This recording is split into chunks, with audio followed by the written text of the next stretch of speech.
परिचय।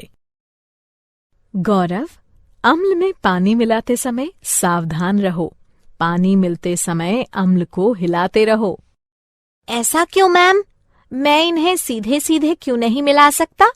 ऐसे तो बहुत समय लगेगा। हाँ, ये सच है कि इसमें समय लगेगा, किंतु तुम्हें इसे धीरे धीरे ही मिलाना चाहिए, अन्यथा तुम जल सकते हो।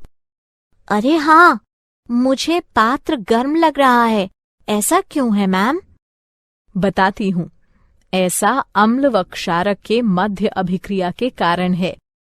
बच्चों, इस पाठ में हम अम्लों व क्षारकों के गुण धर्मों तथा लवणों के बारे में अध्ययन करेंगे।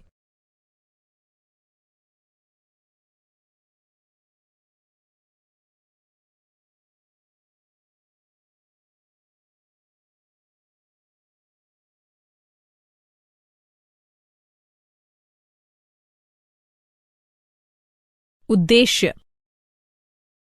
इस पाठ के अंत में आप निम्न करने में सक्षम हो जाएंगे। अम्लों व क्षारकों के रासायनिक गुण धर्मों की व्याख्या करना। अम्लों व क्षारकों के सामान्य गुण धर्मों को पहचानना। अम्लों व क्षारकों की प्रबलता का वर्णन करना। लवणों की व्याख्या करना।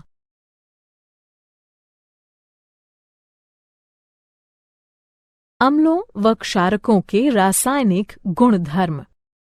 अम्ल वह तत्व है जो पानी में मिलाए जाने पर हाइड्रोजन आयन उत्पन्न करता है, और क्षारक वह तत्व है जो पानी में मिलाए जाने पर हाइड्रोक्साइड आयन उत्पन्न करता है।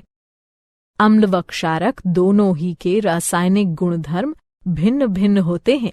आइए इनके गुणधर्मों का अध्ययन करते हैं। अम्लों व क्षारकों के रासायनिक गुणधर्म कुछ इस प्रकार हैं। गंधीय सूचक।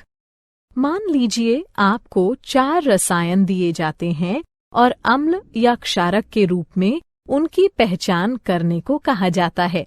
आप कैसे पहचानेंगे? आइए पता लगाते हैं।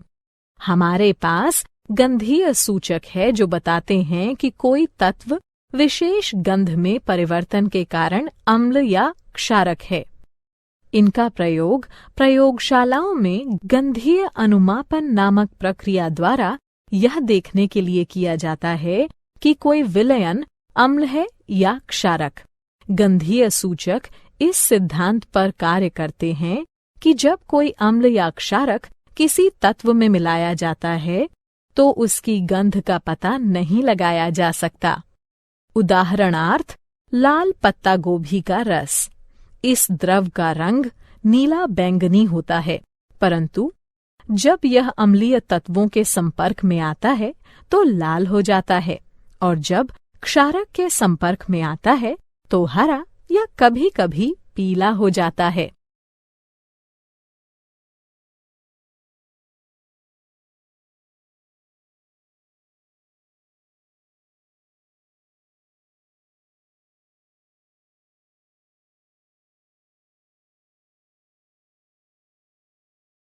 क्या आप जानते हैं, आप जितने भी द्रव देखते हैं उनमें से लगभग प्रत्येक में या तो अम्लीय गुण होते हैं या फिर क्षारीय।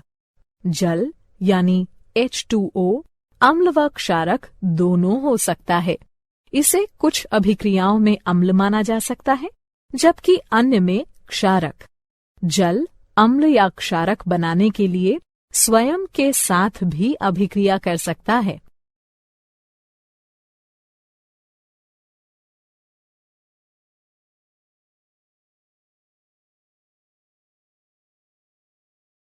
अम्लों व क्षारकों की अभिक्रियाएं। आइए वापस वहीं चलते हैं जहां गौरव को मिक्सिंग बीकर गर्म लगा था। जब अम्ल को क्षारक के साथ मिलाया जाता है तो वह ताप उत्पन्न करता है। इसके कारण मिश्रण आस्फलित होकर बाहर आ सकता है। इससे आप जल सकते हैं।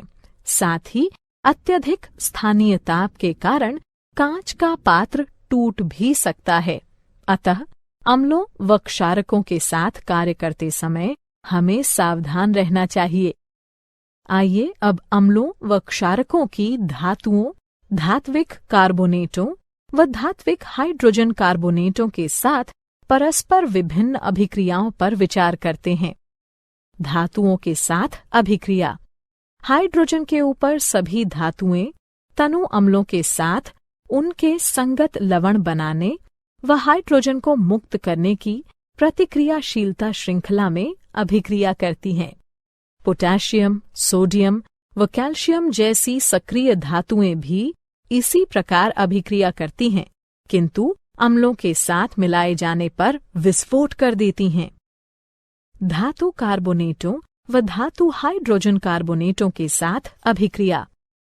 अम्ल धातु कार्बोनेटों व धातु हाइड्रोजन कार्बोनेटों के साथ उनके संगत लवण, जल व कार्बन डाइऑक्साइड बनाने के लिए अभिक्रिया करते हैं। परस्पर अभिक्रिया। अम्ल व क्षारक एक दूसरे के रासायनिक विलोम हैं। इनकी परस्पर अभिक्रिया एक दूसरे के प्रभाव को शून्यकृत कर देती है। इसे उदासीनता अभिक्रिया कहते हैं। इस अभिक्रिया में किसी अम्ल को क्षारक के साथ मिलाया जाता है और ऐसा करने से जल का एक अणु तथा विशिष्ट लवण बनता है। धात्विक व अधात्विक ऑक्साइड की अभिक्रियाएं। अब जबकि आप देख चुके हैं कि अम्ल व क्षारक धातुओं व हाइड्रोजन कार्बोनेटों से तथा परस्पर कैसे अभिक्रिया करते हैं, आइए देखते हैं कि अम्ल धात्विक ऑक्साइडों के साथ तथा क्षारक अधात्विक ऑक्साइडों के साथ कैसे अभिक्रिया करते हैं। धात्विक ऑक्साइडों की अम्लों के साथ अभिक्रिया।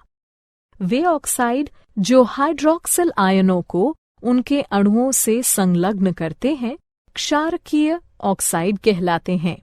ये ऑक्साइड अम्लों के साथ अभिक्रिया करने पर उदासीन हो जाते हैं। क्षारकीय हाइड्रोक्साइड अम्ल, लवण तथा जल उत्पन्न करने के लिए उदासीनीकरण अभिक्रिया करते हैं। अधात्विक ऑक्साइडों की क्षारकों के साथ अभिक्रिया।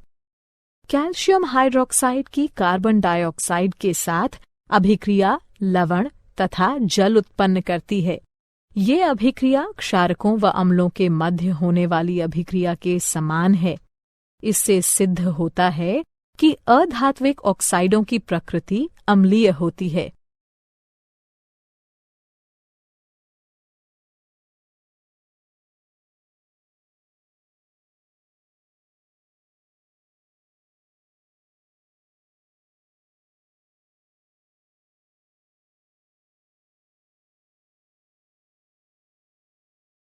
क्या आप जानते हैं, जब अम्ल व क्षारक परस्पर अभिक्रिया करते हैं तो वे जल उत्पन्न करते हैं। अम्ल H+ आयन उत्सर्जित करता है तथा क्षारक OH- आयन के साथ उसका संयोजन करके उसे ग्रहण करता है। यही कारण है कि अम्ल को प्रोटॉन दाता तथा क्षारक को प्रोटॉन स्वीकारक कहा जाता है। जल के साथ अभिक्रिया। जब अम्लों को किसी जलीय विलयन में मिलाया जाता है तो वे आयन उत्पन्न करते हैं। किसी अम्ल या क्षारक को जल में मिलाते समय आपको ये याद रखना चाहिए कि यह एक ऊष्माक्षेपी प्रक्रिया है। सांद्र अम्ल में जल मिलाते समय ध्यान रखिए कि उत्पन्न ताप मिश्रण को आस्फलित कर सकता है, जिससे आप जल भी सकते हैं। अत्यधिक स्थानीय ताप के कारण कांच का पात्र टूट भी सकता है। जब आप किसी अम्ल या क्षारक को पानी में मिलाते हैं तो प्रति इकाई आयतन के हिसाब से आयनों की सांद्रता घट जाती है। इस प्रक्रिया को तनुकरण कहते हैं और आपको तनु अम्ल या क्षारक प्राप्त होता है। अम्लों व क्षारकों की प्रबलता। किसी विलयन में उपस्थित आयनों की मात्रा जानने के लिए अथवा किसी अम्ल या क्षारक की प्रबलता का पता लगाने के लिए आपको एक सार्वभौमिक सूचक का प्रयोग करना पड़ेगा। सार्वभौमिक सूचक अनेक सूचकों का मिश्रण होता है। यह किसी विलयन में हाइड्रोजन की विभिन्न सांद्रताओं को विभिन्न रंगों में प्रदर्शित करता है। एक पीएच पैमाना वो पैमाना होता है जिसके प्रयोग से हम किसी विलयन में हाइड्रोजन आयन की सांद्रता को माप सकते हैं। आप पीएच को 0 से माप सकते हैं, जो कि अत्यंत क्षारीयता का प्रतिनिधित्व करते हुए 14 तक अति अम्लता प्रदर्शित करता है। उदासीन तत्वों के पीएच का मान 7 होता है।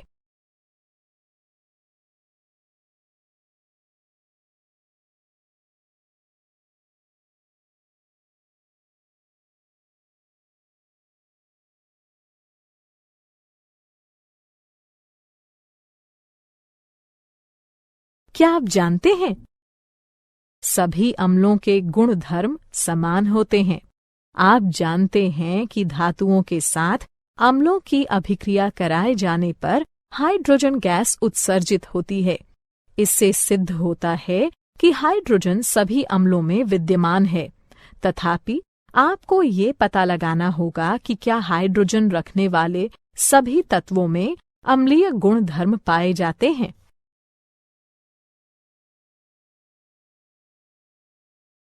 दैनिक जीवन में पीएच का महत्व। आइए अपने दैनिक जीवन के कुछ ऐसे उदाहरणों को देखते हैं जहां पीएच एक महत्वपूर्ण भूमिका निभाता है। मृदा या मृदा अभिक्रिया का पीएच मृदा की अम्लता अथवा खारापन बताता है। इसे पीएच इकाइयों में मापा जाता है। इसे हाइड्रोजन आयन सांद्रता के ऋणात्मक लघुगणक के रूप में परिभाषित किया जाता है। मृदा में हाइड्रोजन आयनों की मात्रा में वृद्धि के साथ मृदा का पीएच भी बढ़ जाता है और मृदा की अम्लता में वृद्धि कर देता है। मृदा के पीएच को मृदा की मुख्य चर राशि माना जाता है, क्योंकि यह कई रासायनिक अभिक्रियाओं पर नियंत्रण रखता है। यह पोषक तत्वों के रासायनिक रूपों पर नियंत्रण करके पौधों में पोषक तत्वों की उपलब्धता को विशेष रूप से प्रभावित करता है। पाचन तंत्र में पीएच। हमारा उदर हाइड्रोक्लोरिक अम्ल उत्पन्न करता है, जो कि उदर को हानि पहुंचाए बिना भोजन पचाने में सहायता करता है। जब उदर अत्यधिक अम्ल उत्पन्न करने लगता है तो यह अपच हो जाता है तथा उदर में दर्द व जलन होने लगती है। इस दर्द से छुटकारा पाने का उपाय क्षारकों का प्रयोग है, जिन्हें प्रत्यम्ल कहते हैं, जो कि अतिरिक्त अम्ल को उदासीन कर देते हैं। पीएच परिवर्तन के कारण दंतक्षय। दंतक्षय का कारण है दंतवल्क का संक्षारण। कैल्शियम फॉस्फेट से निर्मित दंतवल्क हमारे शरीर का कठोरतम पदार्थ है। यह जल में विलेय नहीं है, किंतु मुख की पीएच का मान 5.5 से कम होने पर यह संक्षारित हो जाता है। हमारे मुख में उपस्थित बैक्टीरिया भोजन के बाद मुख में बची अवशिष्ट शर्करा तथा खाद्य पदार्थों का निम्नीकरण करके अम्ल उत्पन्न करते हैं। इसे रोकने के लिए भोजन के पश्चात हर बार मुंह साफ कीजिए। साथ ही क्षारीय टूथपेस्टों का प्रयोग करने से अतिरिक्त अम्ल उदासीन होता है तथा दंत क्षय रुक जाता है।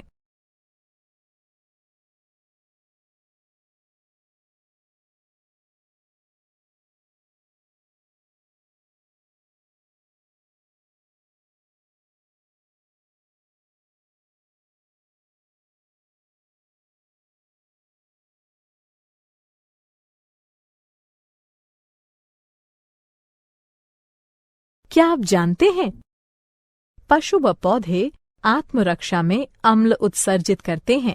उदाहरणार्थ मधुमक्खी का डंक, चींटी का डंक या बिच्छू पौधे के कांटे। ये पौधों व पशुओं को प्रकृति द्वारा प्रदत्त आत्मरक्षा यंत्र रचनाएं हैं।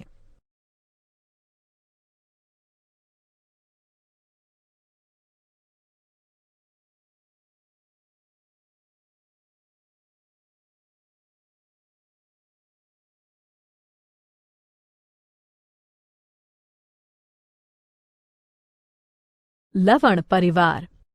लवण अम्लों व क्षारकों के मध्य अभिक्रिया से निर्मित होते हैं। जब अम्ल का H+ आयन धातु या अमोनियम के आयन से बदला जाता है, तब लवण बनते हैं। एक जैसे ऋणात्मक या धनात्मक मूलक एक ही परिवार के कहलाते हैं। उदाहरणार्थ NaCl व Na2SO4 सोडियम लवणों के परिवार से हैं। इसी प्रकार NaCl व KCl क्लोराइड लवणों के परिवार से हैं।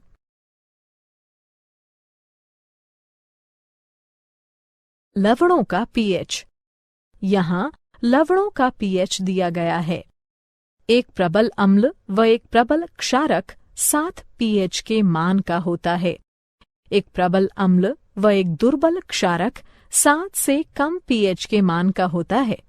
एक प्रबल क्षारक व एक दुर्बल अम्ल 7 से अधिक pH के मान का होता है।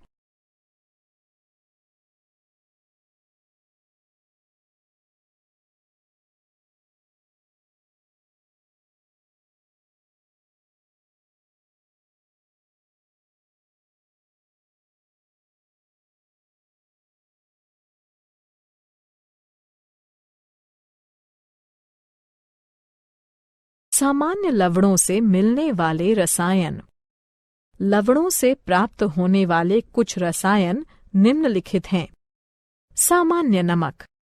सामान्य नमक, जिसका रासायनिक नाम सोडियम क्लोराइड है, एक आयनीय यौगिक है और इसका सूत्र NaCl है। इसी के कारण समुद्र का जल खारा होता है।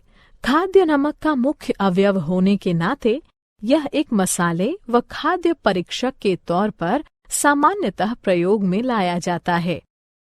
Sodium hydroxide.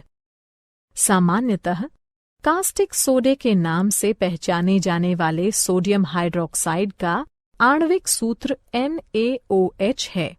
यह एक उच्च प्रदाहक धात्विक क्षारक है जो कि तृणशय्या, पपड़ी, दाने तथा 50% संतृप्त विलयन के रूप में पाया जाता है। यह जल, इथेनॉल व मीथेनॉल में विलेय है। इसका प्रयोग एक प्रबल रासायनिक क्षारक के रूप में लुगदी व कागज, कपड़ा, पेयजल, साबुन तथा डिटर्जेंट बनाने में तथा एक ड्रेन क्लीनर के रूप में किया जाता है। विरंजक चूर्ण। विरंजक चूर्ण, जिसका रासायनिक नाम कैल्शियम हाइपोक्लोराइट तथा सूत्र CaClO2 है, एक रासायनिक यौगिक है। मुख्य रूप से इसका प्रयोग जल शोधन हेतु तथा एक विरंजन कारक के रूप में किया जाता है। यह एक सापेक्षिक रूप से स्थिर रसायन है और इसमें सोडियम हाइपोक्लोराइट की अपेक्षा क्लोरीन अधिक पाई जाती है। खावन सोडा। खावन सोडा के नाम से प्रसिद्ध सोडियम बाइकार्बोनेट तथा सोडियम हाइड्रोजन कार्बोनेट एक रासायनिक यौगिक है जिसका NaHCO3 है। यह एक श्वेत ठोस है जो कि क्रिस्टलीय है, किंतु एक महीन चूर्ण जैसा दिखाई देता है। इसका स्वाद अल्का नमकीन अल्कलाइन होता है। धावन सोडा। धावन सोडा या सोडा भस्म के नाम से प्रसिद्ध सोडियम कार्बोनेट, जिसका रासायनिक सूत्र Na2CO3 है, एक सोडियम लवण है। इसे वाटर सॉफ्टनर के तौर में प्रयोग में लाए जाने के कारण घर घर जाना जाता है। यह विभिन्न पौधों की भस्म से निष्कर्षित किया जा सकता है। यह लवण व चूना पत्थर से बड़ी मात्रा में संश्लेषण द्वारा प्राप्त किया जाता है। क्या आप जानते हैं? क्रिस्टलीकरण का जल वो जल है जो क्रिस्टलों में पाया जाता है। यह क्रिस्टलीय गुणधर्मों के संभरण में आवश्यक है, किंतु पर्याप्त ऊष्मा द्वारा हटाए जाने में समर्थ है। यह किसी दिए गए तापमान पर निश्चित लवणों द्वारा छोड़े गए जल का कुल भार होता है।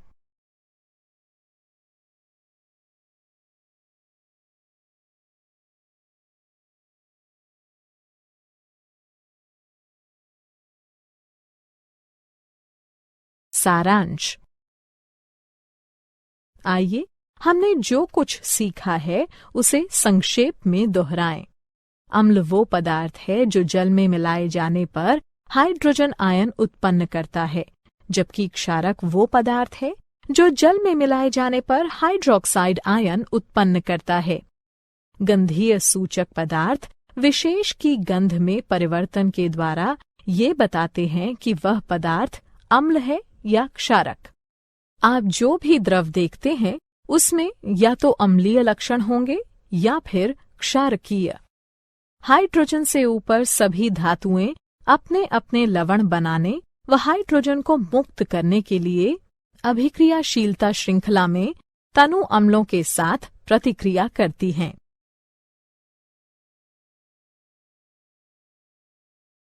अम्ल कार्बोनेटों व हाइड्रोजन कार्बोनेटों के साथ उनके लवण, जल व कार्बन डाइऑक्साइड बनाने के लिए प्रतिक्रिया करते हैं। अम्ल व क्षारक एक दूसरे के रासायनिक विलोम हैं। अम्लों को जब जलीय विलयन में मिलाया जाता है तो वे आयन उत्पन्न करते हैं। पीएच स्केल किसी मिश्रण में हाइड्रोजन आयन सांद्रता मापने का पैमाना है। लवण अम्लों व क्षारकों के मध्य अभिक्रिया के कारण उत्पन्न होते हैं।